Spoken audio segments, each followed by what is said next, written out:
Prej 2 vitesh, Byroja Kombëtare e Hetimit ka përfunduar dhe dorëzuar në SPAK hetimin e aktivitetit kriminal të shtetasit Isa Aliu për pjesëmarrje në grup të strukturuar trafikimit droge dhe pastrim të parave në ndërtime resortesh në Bregdet, pallate e komplekse vilash. Objekti i piknisjes së hetimit ishte resorti Aliu Roadhouse në Lalës, për cilin Byroja Kombëtare e Hetimit ka provuar se Isa Aliu e ka ndërtuar me financime që burojnë nga aktiviteti i drogës dhe korrupsioni i zyrtarëve të shtetit e politikës. Në rastin e resortit Aliu Roadhouse në Lalës, vërtetohen të dhënat e raporteve të SBA-s dhe agjensive gjurmuese të BE-s se krerë të politikës janë bashkuar duke pastruar para në investime të mëdha turistike e urbane, duke përdorur si mas kompani si Aliu Roadhouse. Ky informacion se zbulimi i bashkimit financiar Krim Kupol është arsyeja që në SPAK është bllokuar dosja e resortit Porto Lalzi, i ndërtuar nga kompania Aliu Roadhouse e Isa Aliut, që thuhet se menaxhon paratë e grupeve më të fuqishme kriminale të Elbasanit, kush e ka bllokuar në SPAK dosjen Aliu Roadhouse të Isa Aliut, dhe pse prokuroria e çështjes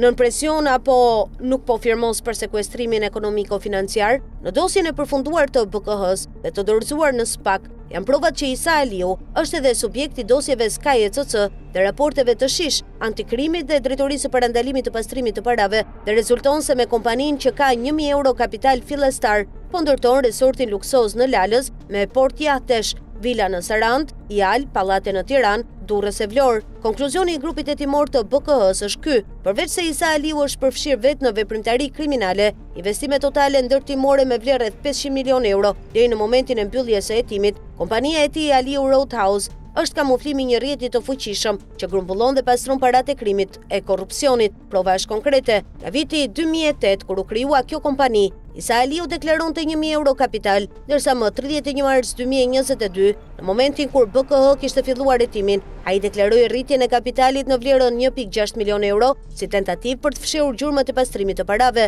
Për vetëm resortin Porto Lalzi, ekspertët ekonomiko-financiar të BKH-s e kanë përllogaritur investimin me vlerë rreth 160 milion euro, të cilat ndërtuesi Isa Aliu nuk e ka të pasqyruara në bilancet kontabël të kompanive Aliu Roadhouse për të fshehur gjurmët e pastrimit të parave të grupit të drogës ku bën pjesë, të grupeve të tjera dhe të njerëzve të pushtetshëm. Isa Aliu në tetor 2024 bëri një lëvizje tjetër, duke krijuar kompaninë Sea View Development, vetëm një muaj pasi BKH kishte dorëzuar dosjen në SPAK. Hetimet kanë gjetur gjurmë, indicie e prova për disa nga personat që qëndrojnë pas rrjetit të pastrimit të parave që kryen Isa Aliu. Mes tyre janë ata që e kanë futur kompaninë e tij Aliu Roadhouse edhe në procesin e rindërtimit të pallateve në Durrës, Shiak dhe të pallateve sociale nga enti i banesave, por disponojmë edhe shumë prova të tjera që do t'i publikojmë në vijim. Pyetja që po i bëjmë drejtuesit të SPAK Klodian Brao është kjo: pse nuk sekuestrohet resorti dhe pasuritë e palikshme që maskohen në emrin e Isa Aliut?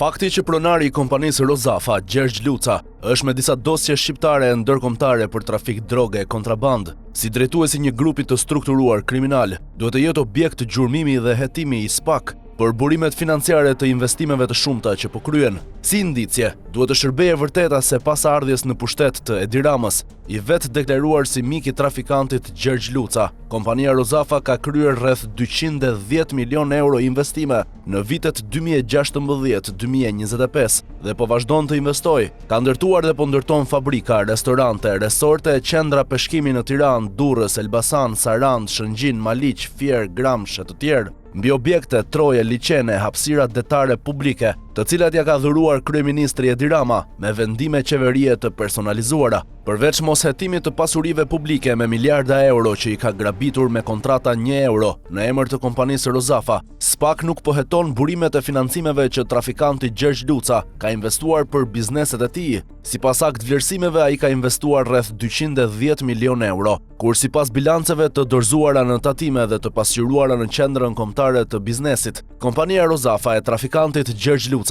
gjatë 12 viteve ka mesatarisht nga 1 milion euro fitime vjetore. Në vitin 2016, kur miku i tij kryeministri Edi Rama filloi t'i dhuronte pasuritë shtetërore me kontrata 1 euro, Gjergj Luca kishte 220.000 euro fitim. Në vitin 2013 kishte 34.000 euro fitim. Në vitin 2014 kishte 51.000 euro fitim, ndërsa në vitin 2025 kishte 6.130 euro humbje. Një pyetje me logjikë ekonomike, si provë dhe indicie për SPAK-un, Ku i gjeti trafikanti Gjergj Luca rreth 210 milion euro të investuara për fabrika, restorante, resorte, hotele, qendra peshkimi e blerja anjesh, ku gjatë viteve 2014-2025 ka pasur 10.2 milion euro fitim në total, ose sa 5% e vlerës së investimeve, madje brenda vlerës së fitimit është edhe 15% tatim fitimi, referuar protestës së Gjergj Lucës përpara bankave private në muajin mars 2022, se nuk i jepnin kredi nga që kishte humbur besimin si klient. SPAK ka tagrin dhe detyrimin ligjor që, në zbatim të ligjit antimafia, të hetojë nëse këto 210 milion euro të investuara i ka marrë apo jo si kredi në banka dhe sa ka marrë realisht, sepse shish, Drejtoria e Parandalimit të Pastrimit të Parave dhe Shërbimet Gjurmuese Antikrim kanë raportuar se Gjergj Luca i ka burimet nga trafiqet, kontrabanda dhe fajdet me individët e grupeve kriminale, nga trafikimi i afrikanëve me kontrata si gjoja për punësim te kompania Rozafa dhe marifetet të tjera për të cilat do të flasim në vijim. Indicia është edhe arsyeja pse Gjergj Luca, më 23 shkurt 2026, shkarkoi nga detyra e administratorit NIP-in, Ridvan Gjergji, pasi u dekonspirua për shumë punë të pista në favor të Gjergj Lucës. Në vend të tij riktheu Lisena Metoshin, Gjini, ish antare e PS-s në Këshillin Bashkiak të Elbasanit, gjatë mandatit 2019-2023 dhe ish administratore e kompanisë Rozafa nga korriku 2018 deri në qershor 2021, kur DEA dhe Europol dërguan një dosje për Gjergj Lucën.